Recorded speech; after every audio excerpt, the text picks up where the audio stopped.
Hello you lucky people, and welcome to another Game Shed retro gaming video with me, Jamie, your host today, giving you all the information about the game I am playing, which in this case happens to be FIFA Road to World Cup 98 for the Sega Saturn.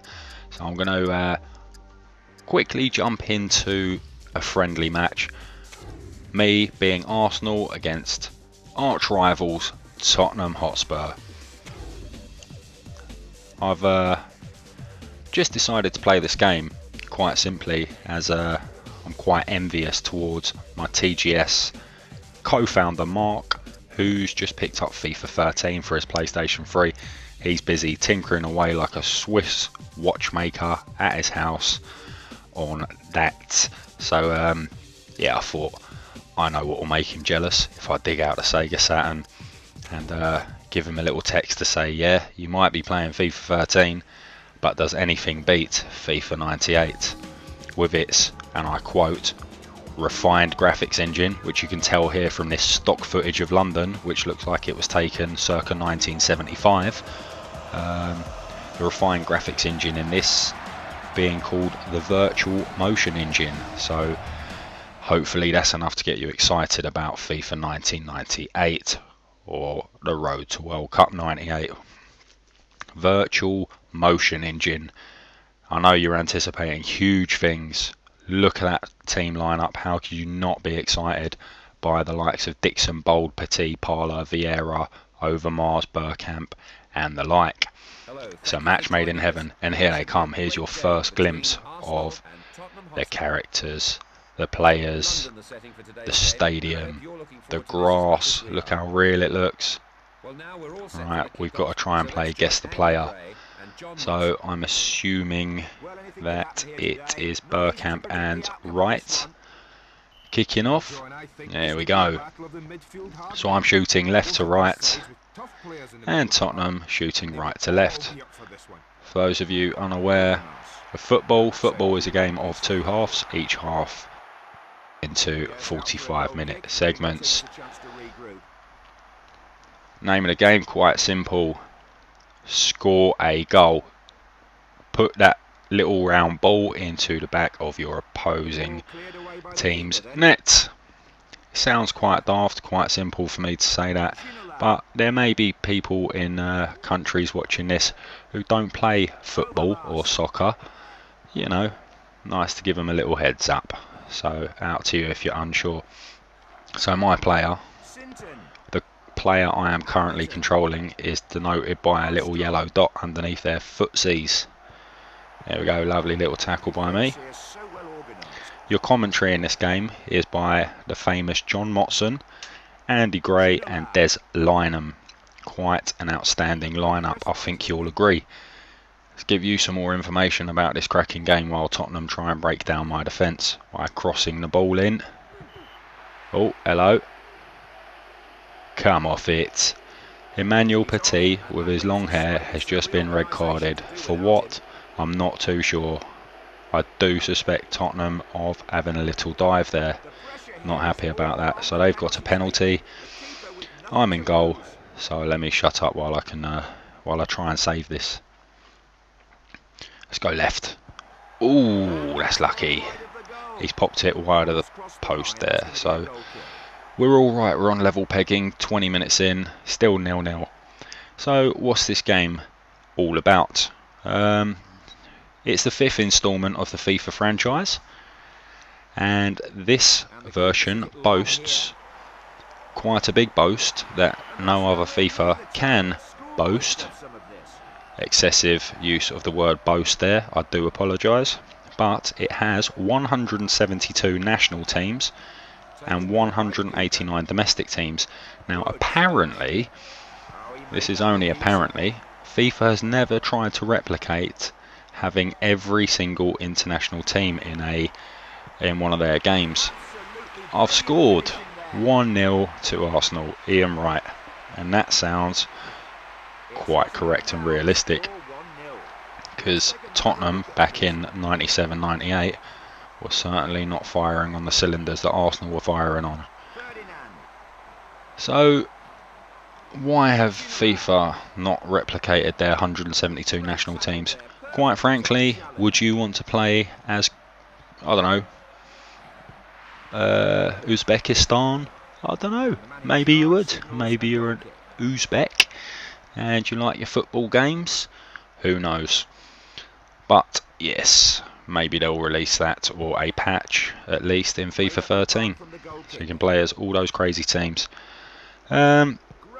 This game has also got a 5-a-side mode for indoor football, little manic game.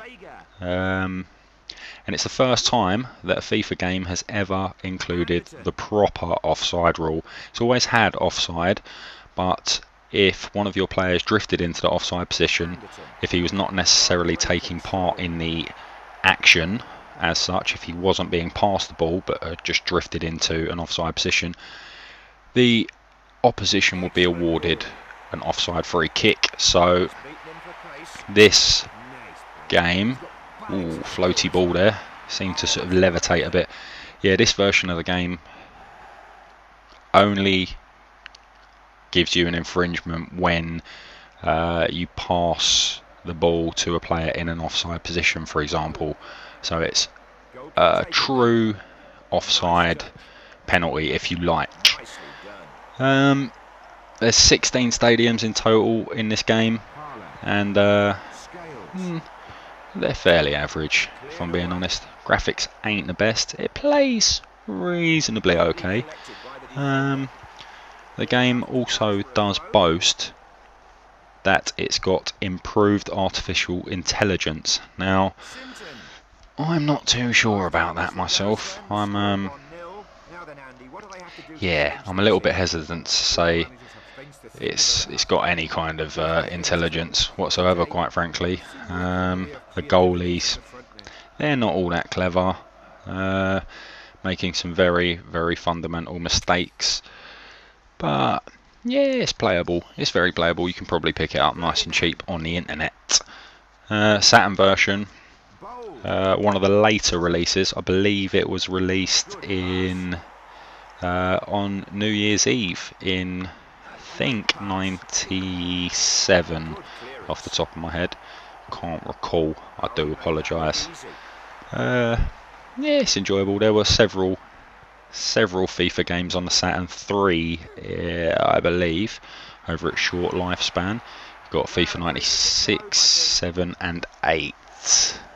I think us boys at the Game Shed own all 3, amongst many, many, many other ports of FIFA from various years.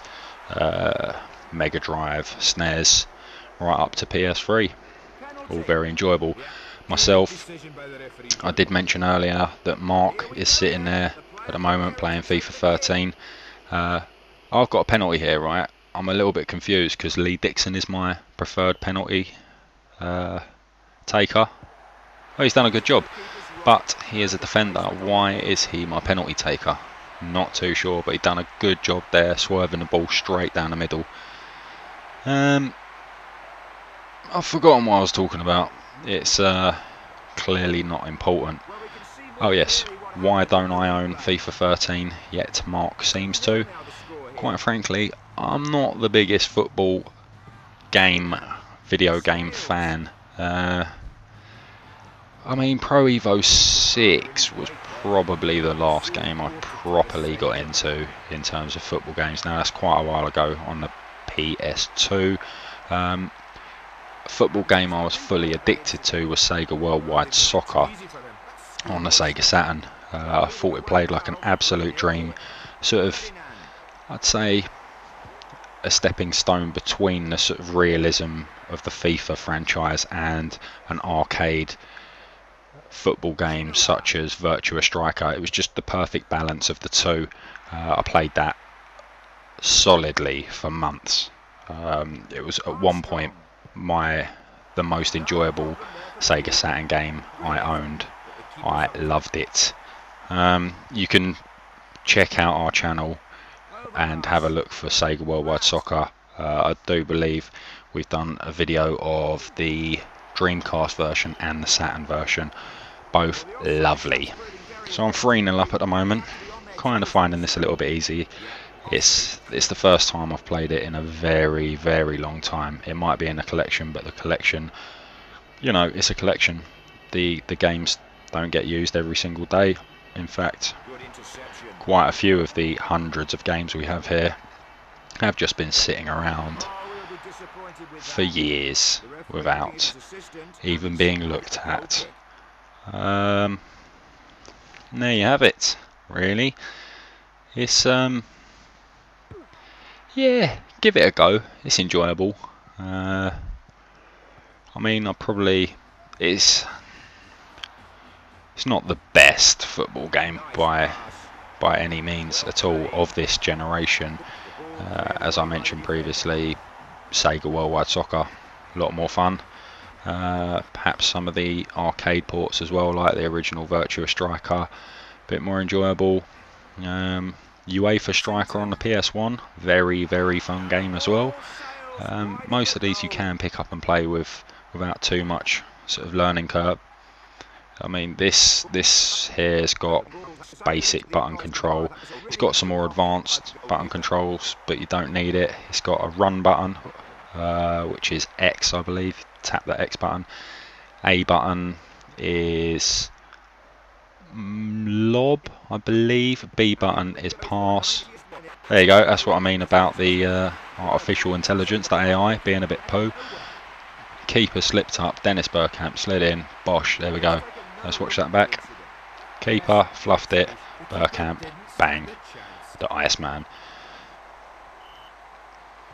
Yeah, and back to the button control. C, I do believe, is shoot. Now, there are combinations of different buttons and moves you can do on the ball and moves you can do off the ball. There's tons of different things you can do, but you only really need run, shoot, pass and lob. So we're in the 90th minute now. Spurs have got a corner after my keeper made an horrendous mistake. Obviously that shouldn't have happened because of the improved artificial intelligence, but that's it. Righty, Ian Wright got the man of the match with his pair of goals.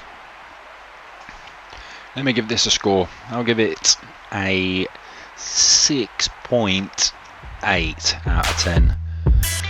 Yeah. So if you want to read more about retro games, remember to get on thegameshed.com. Loads and loads of good articles on there, including a Dominic Diamond interview with us. You can follow us on Twitter at GamesShed. Come say hello, we won't bite. And do please remember, if you like this video, give it a thumbs up and remember to click the subscribe button to get notifications. So until the next video, goodbye.